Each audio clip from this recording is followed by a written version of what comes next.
Les fantômes de Reykjavik, de Arnaldur Indridason, traduit de l'islandais par Éric Bourri, lu par Martin Spinayer.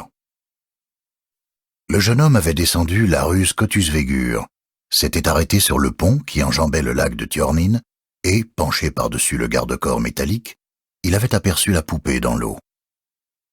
Ce pont dessinait un arc élégant, là où le lac rétrécissait avant de continuer vers le sud, jusqu'à Ljómskálagarður, le parc du kiosque à musique. Le jeune homme se tenait au sommet de l'ouvrage. C'était le soir. Dans la rue, pour ainsi dire déserte, une voiture passa au ralenti. Bientôt, les ronflements de son moteur venus troubler la quiétude vespérale s'évanouirent. Le flâneur crut apercevoir un homme, rue Soleiljargata. Un autre, vêtu d'un chapeau et d'un imperméable, le dépassa en marchant d'un pas résolu, sans regarder à gauche ni à droite. Accoudé à la rambarde, le jeune homme contemplait le lac, la maison de l'industrie en arrière-plan, les bâtiments du centre et, à l'horizon, le mont Esja, rassurant et immuable dans le crépuscule. La lune flottait en surplomb, comme un conte de fées issu d'un monde lointain.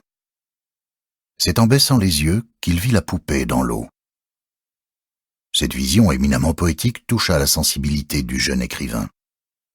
Il sortit de sa poche son petit calepin et le stylo-plume qu'il avait toujours sur lui, et griffonna quelques mots sur la perte de l'innocence, la fragilité de l'enfance et l'eau, à la fois source de vie et force destructrice. Ce joli calepin recouvert de cuir noir et portant l'inscription 1961 en lettres dorées contenait les méditations d'un jeune homme qui souhaitait devenir poète et y mettait toute son âme. Ces tiroirs renfermaient déjà largement de quoi publier un recueil, mais il n'avait jusque-là pas eu le courage de montrer ses textes à un éditeur. Craignant surtout qu'on le juge trop durement et qu'on lui oppose un refus, il passait son temps à les peaufiner, y ajoutant toujours un petit quelque chose comme il le faisait en ce moment même pour ses lignes sur la vanité de la vie. Il était persuadé qu'une petite fille avait laissé tomber sa poupée dans le lac et n'avait pas réussi à la récupérer. Cela aussi, il l'écrivit dans son calepin. Il s'efforçait de saisir la quiétude du soir, de mettre en mots les lumières qui se reflétaient sur le Tjörnin. Il regarda vers l'îlot pris d'assaut par les sternes arctiques. Elles étaient aussi silencieuses que le voile de nuit recouvrant la ville, griffonna-t-il. Il remplaça le mot nuit par soir, raya ce dernier mot, biffa le voile, essaya d'y substituer le mot rideau. Ce vers ne lui convenait pas. Il rangea son stylo-plume et son calepin dans la poche de sa veste et s'apprêta à reprendre sa route. Mais il se ravisa et se dit qu'il allait tenter d'attraper la poupée pour la déposer sur le pont au cas où la pauvre gamine reviendrait chercher sa compagne de jeu. Il descendit jusqu'à la rive, tendit le bras, mais le jouet était trop loin du bord pour qu'il puisse l'atteindre. Il remonta sur le pont, fouilla du regard les environs en quête d'un objet qui pourrait lui servir de crochet, un bâton ou une branche, mais ne trouva rien.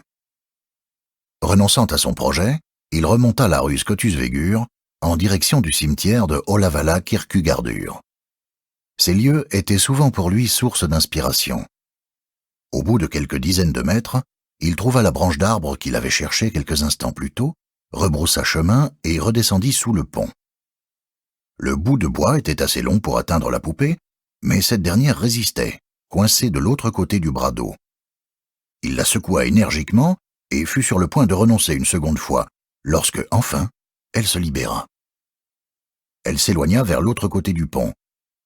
Il l'observa quelques instants, remonta sur la chaussée, redescendit et la repêcha. Cette vieille poupée abîmée, dont les yeux s'ouvraient, portait une robe usée.